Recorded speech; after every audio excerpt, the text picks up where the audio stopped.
"Miss Sophia, I can get this spot," the blonde-haired boy said, his voice trembling with effort. "All right, Ethan, you've helped enough for today.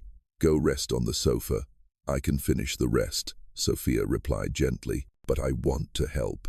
You always say we're a team," Ethan insisted, struggling to keep his balance, his blue eyes sparkling with determination. Alexander leaned against the cold oak door, closing his eyes. From the other side, Ethan's giggle rang out, clear and innocent, a sound he knew he should have been the one to create.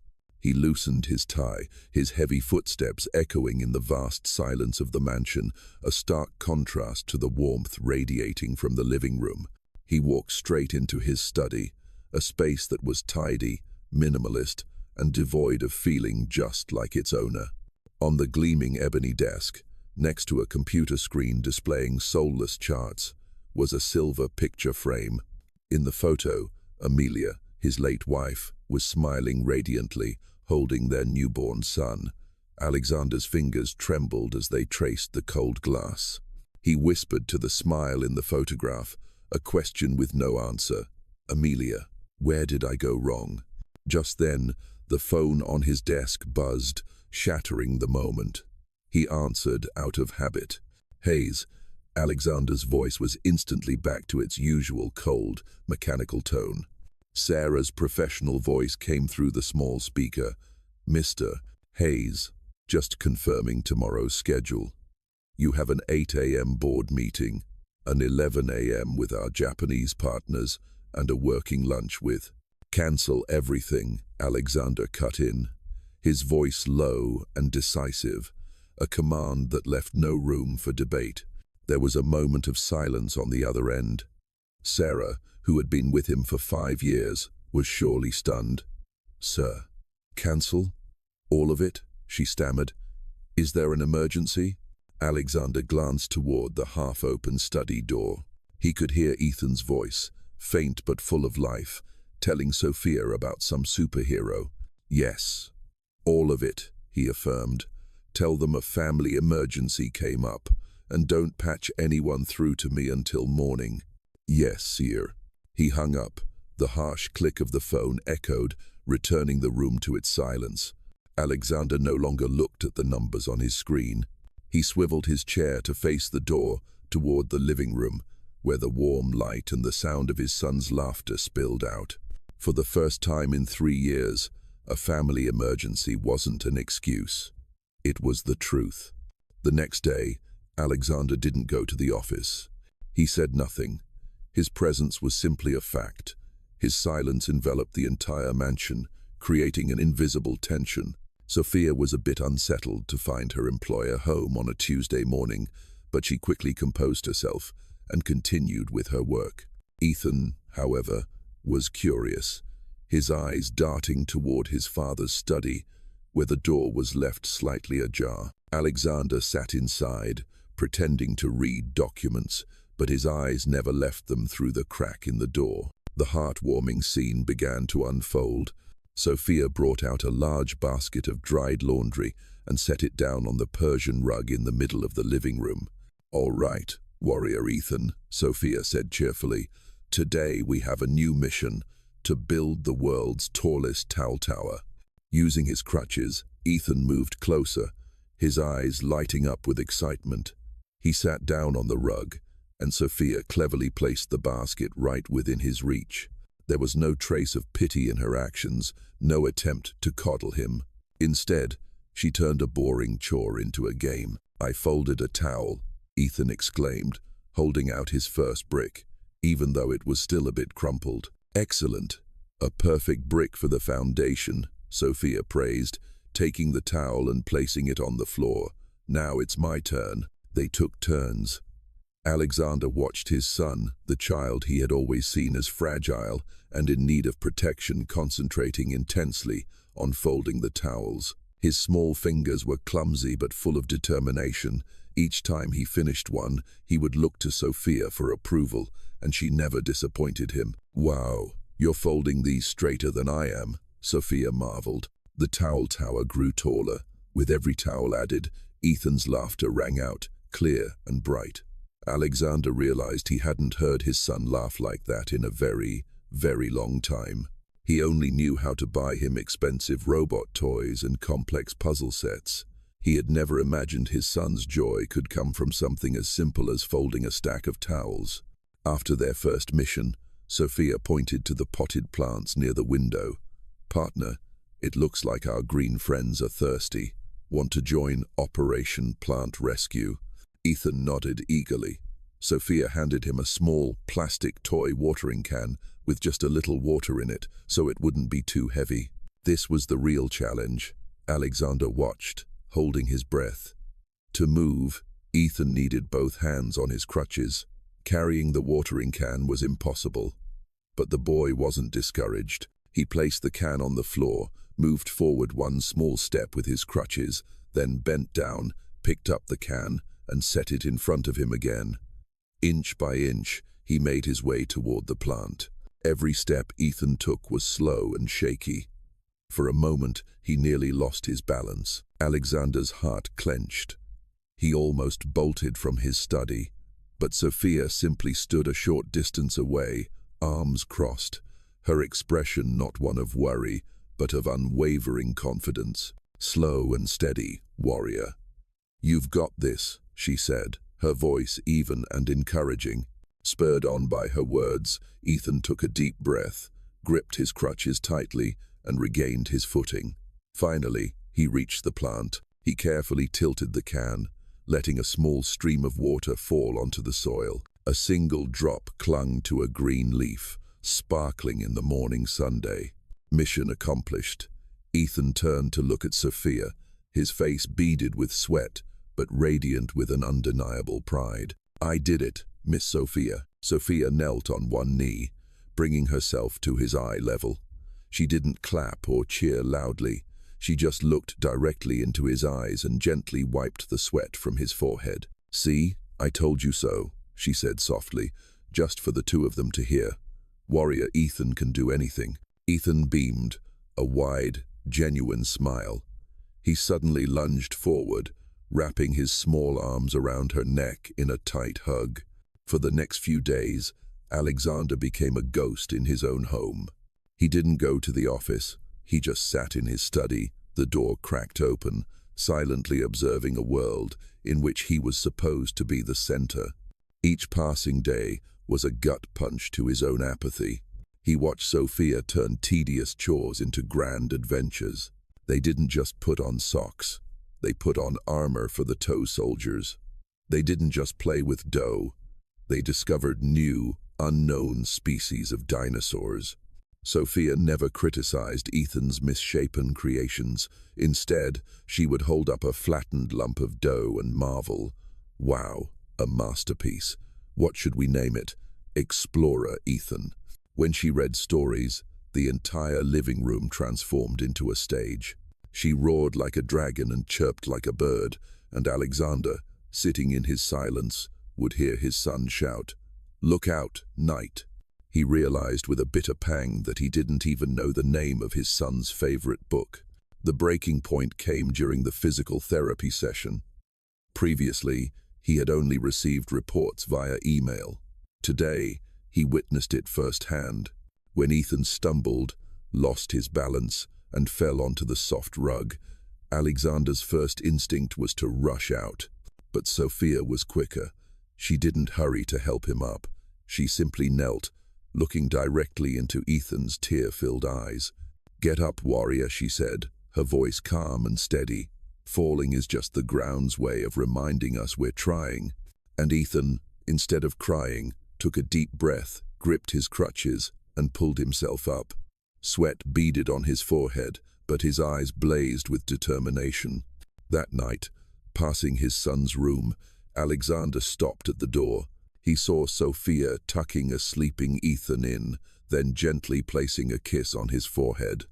"Sleep well, my little warrior."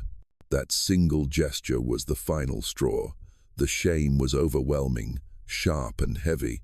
He could no longer be a spectator in his own son's life. The next morning, Alexander was up before dawn. He wasn't in a suit, just a simple grey t-shirt and slacks. Instead of turning toward his study, He walked straight to the kitchen. The kitchen was modern, gleaming, and foreign. He looked around, feeling like a stranger in someone else's territory. He opened the refrigerator and stared at the perfectly arranged ingredients. He decided on pancakes, the only thing Amelia had ever taught him to make, though he'd forgotten most of it. Sophia came downstairs, ready to start her day as usual, and froze when she saw her employer standing in the middle of the kitchen, holding a box of pancake mix with a smudge of flour on his face. "Good morning, Mr. Hayes," she said, surprised. Alexander flinched, nearly dropping the box. He cleared his throat, trying to hide his awkwardness. "Good morning, Sophia. Breakfast. I've got it today." Sophia blinked. She started to offer help, but then she saw the strange determination in his eyes. She simply gave a small nod. "Yes, sir."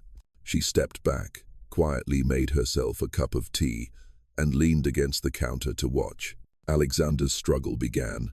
Flour dusted the air. The first pancake stuck to the pan and burned. The second one was too thick. He sighed, the look on his face that of a CEO facing a failed merger. But he didn't give up. Just then, Ethan entered the kitchen on his crutches, rubbing the sleep from his eyes. He froze when he saw his father standing at the stove, wearing a crooked apron. "Dad!" The boy's voice was filled with astonishment. Alexander turned, holding his third attempt at a pancake. It wasn't round, it was shaped like a strange cloud, but at least it wasn't burned. He set the plate on the table, his voice a little sheepish. "I made pancakes for you." Ethan looked at the pancake, then back up at his father. He didn't say a word, just slowly sat down. Alexander cut a small piece and offered it to him. Ethan took a bite. A small, hesitant smile formed on his lips. "It's good." Just those two words, but to Alexander, they felt like the profits from his most successful quarter. After the clumsy breakfast, Alexander took a deep breath. "Ethan, do you want to go out to the garden for a bit? We could practice walking." It was a suggestion, not a command. Ethan stared at his father in surprise, then nodded. Out in the sun-drenched garden, Alexander took on the role of a father for the first time. He was clumsy, awkward. He didn't know where to start. He held his son too tightly, making it hard for him to move. He gave instructions that were as dry as a boardroom directive. "Lift your right leg." "No, the other one." "Maintain your balance, Ethan." Ethan struggled, his legs trembling. He nearly fell several times, and frustration began to cloud his young face. The confidence Sophia had built in him seemed to be evaporating. Watching from the kitchen window, Sophia clasped her hands together. Her heart ached. She could see Alexander's effort, but she could also see his helplessness. Alexander realized he was failing too. He looked at his son, who was biting his lip to hold back tears, and the image of Sophia kneeling to encourage Ethan falling is just the ground's way of reminding us we're trying, flashed in his mind. He loosened his grip and knelt on one knee, just as Sophia had done. For the first time, he looked his son straight in the eye, at his level. "Come on, son." His voice softened. "Let's try again. You're a warrior, right?" Ethan was stunned to hear the word warrior come from his father's lips. He blinked, then gave a firm nod. This time, Alexander didn't command. He simply placed a hand on his son's back, an invisible support, and stepped backward. "Come to me." Ethan took a breath, leaned on his crutches, and took one step, then another.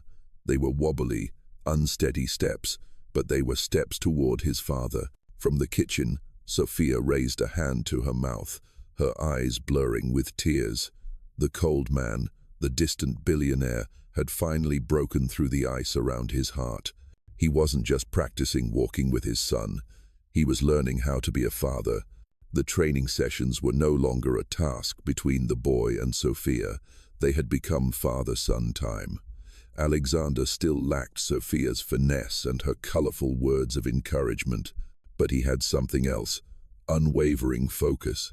The man who once dedicated that focus to stock charts now poured every ounce of it into his son's every step. "Great job, Ethan. Just one more," he'd call out, forgetting to maintain his cold facade. The boy's joy was plain to see. With his father by his side, everything seemed easier. A fall was no longer scary, because before he could hit the ground, his father's strong arms were there to catch him. The exhaustion faded faster, too, because after every effort came a gentle ruffle of his hair from his father, a gesture that was a little awkward but full of pride. That joy became the best medicine. Ethan's progress was astonishing. He began to dare taking longer strides, his balance improving. He wasn't just practicing walking.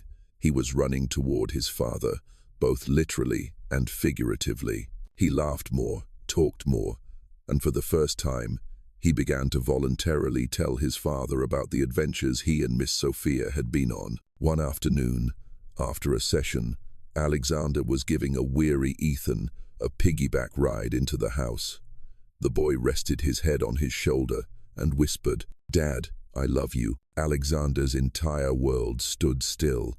Those 3 simple words were ones he had longed to hear for so long. He realized he'd poured millions into therapies, top-of-the-line medical equipment, and leading specialists. He thought he could use his money to fix his son's problem, to buy him a better future. But he had been wrong. In that moment, with the warm weight of his son on his back, and those 3 words of love echoing in his ear, he understood a bitter but liberating truth. You can't pay for love. You can't hire someone to love your son for you. You have to give it yourself. Time, patience, a ruffle of the hair, a clumsy word of encouragement. Those were the priceless things that no checkbook could ever buy. Alexander's transformation didn't stop at just spending time with Ethan. He realized he was only at the beginning, and to move forward, he needed a guide. He needed Sophia.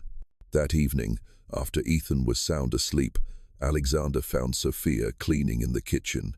She still maintained a respectful distance, but the initial awkwardness had been replaced by a quiet warmth.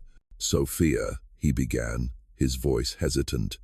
"Could I ask you something?" Sophia turned, surprised. "Of course, sir." He brushed aside the formality. "Please, call me Alexander. It's about Ethan." He took a breath, lowering the walls he had built around himself for so long. "The exercises you do with him, why are they so effective? His physical therapist has a very detailed regimen, but I've never seen him as motivated as he is with you." Sophia dried her hands on her apron, thinking for a moment before answering. "I think," she said softly, "it's because with the therapist, it's exercise. With me and Ethan, it's a warrior's mission. Kids don't grasp the concept of rehabilitation, but they understand adventure perfectly. My younger brother, he was the same way. His legs were weakened after an accident. I learned that when you turn a struggle into a game, the weight of it is cut in half." For the first time, Alexander heard a glimpse of her past. "Your brother? He's doing much better now," Sophia smiled, a smile that held both joy and a flicker of distant sorrow. "He taught me that patience is more important than strength." That first conversation broke the ice between them. In the evenings that followed, Alexander began to seek her out. He no longer gave orders or demanded reports. He asked, "The story about the night that he's always talking about. Could you tell it to me?" And Sophia would.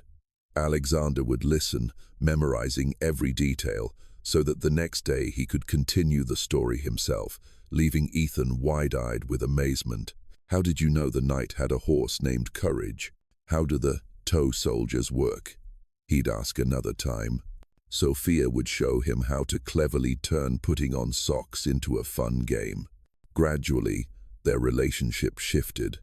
He was no longer just the man who signed her paychecks, and she was no longer just the obedient help. They became partners.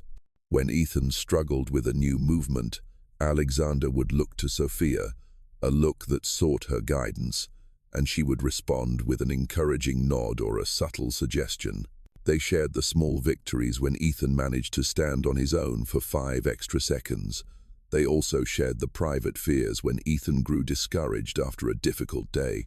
They were two people from completely different worlds, yet they were connected by a common goal, a shared love for one little boy. They both carried a certain pain, Alexander's from the loss of his wife, Sophia's from the trial she'd endured with her brother, and above all, they shared the same hope, to see Ethan walk confidently on his own 2 feet. A few weeks later, on a sun-drenched Sunday afternoon, the backyard garden had become their sanctuary, a place that had witnessed every effort and every milestone. Today was a special day. The physical therapist had said Ethan's muscle strength was finally sufficient for him to try walking without his crutches. Alexander and Sophia stood facing each other, about 10 feet apart. Ethan stood in the middle, his hands still gripping his crutches, his eyes filled with a mix of anxiety and determination. "Are you ready, warrior?" Alexander asked, his voice steady despite his racing heart. Ethan looked at Sophia. She gave him a smile full of confidence. "You can do this. Your dad and I are right here." Ethan took a deep breath. Slowly, carefully, he let go of one crutch, then the other. The wooden crutches fell to the soft grass with a gentle thud. For a moment, the boy wobbled. Both Alexander and Sophia held their breath, their hearts seeming to stop, but neither of them moved. They had learned that they had to let him find his own balance. Ethan swayed, but then he was steady. He was standing, on his own 2 feet, with no support whatsoever. His eyes grew wide with a mixture of shock and pure joy. He looked down at his feet, then back up at his father and Sophia. "Look." Alexander held out his hands.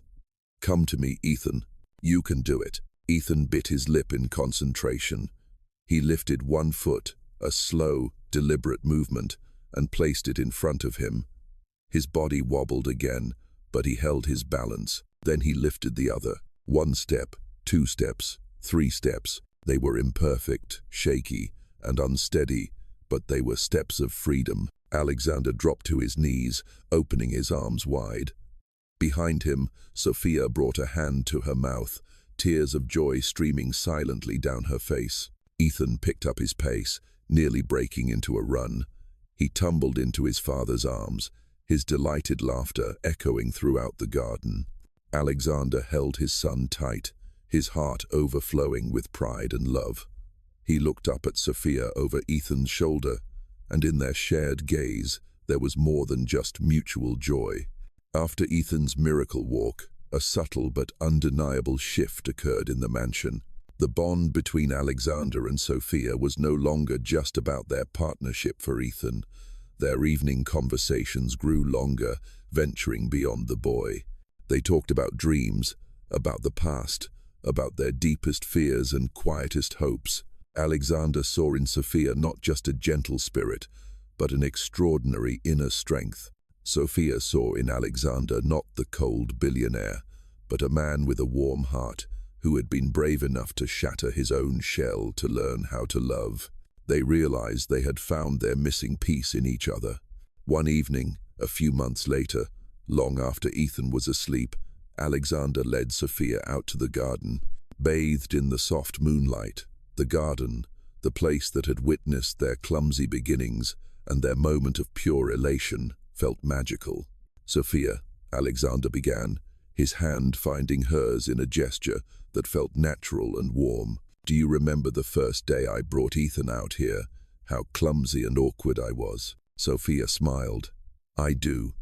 But I also remember you kneeling down, looking your son in the eye, and calling him a warrior." "That was because of you," Alexander said, his voice full of sincerity. "You taught me everything. You didn't just teach Ethan how to walk. You taught me how to live, how to feel again. I thought I had everything, but I was living in an empty world. You and Ethan, you filled it." He knelt on one knee on the soft grass, on the very spot where Ethan's crutches had once fallen. He pulled out a small velvet box. "Sophia Ramirez," he said, looking directly into her tear-filled eyes. You healed my heart and my son's. Now, will you? Will you build a new family with us? Will you marry me?" Sophia was speechless. She could only nod through her tears, and as Alexander slid the ring onto her finger, it wasn't a transaction, it was a promise. Their wedding was held a few months later, not in a grand cathedral or a lavish hotel, but right there in the garden. Only their closest friends and family were invited. There was no media glamour, only the warmth of loved ones. Sophia, in a simple white dress, was radiant. Alexander, in a sharp suit, couldn't take his eyes off her, a smile of pure happiness never leaving his face. And their ring-bearer was none other than Ethan. The boy, now free of his crutches, wore a tiny suit and walked steadily across the lawn. His gait was still a little unique, but every step was filled with confidence and joy. He solemnly presented the ring box to his father, then threw his arms around both him and Sophia in a hug. The story closes on the image of Alexander and Sophia sharing a kiss to the sound of applause. Ethan stood between them, holding both their hands, looking up at them with the brightest of smiles. Their new family, born from pain, nurtured by perseverance, and blossoming with love, was ready for its next chapter, for a future filled with light and hope.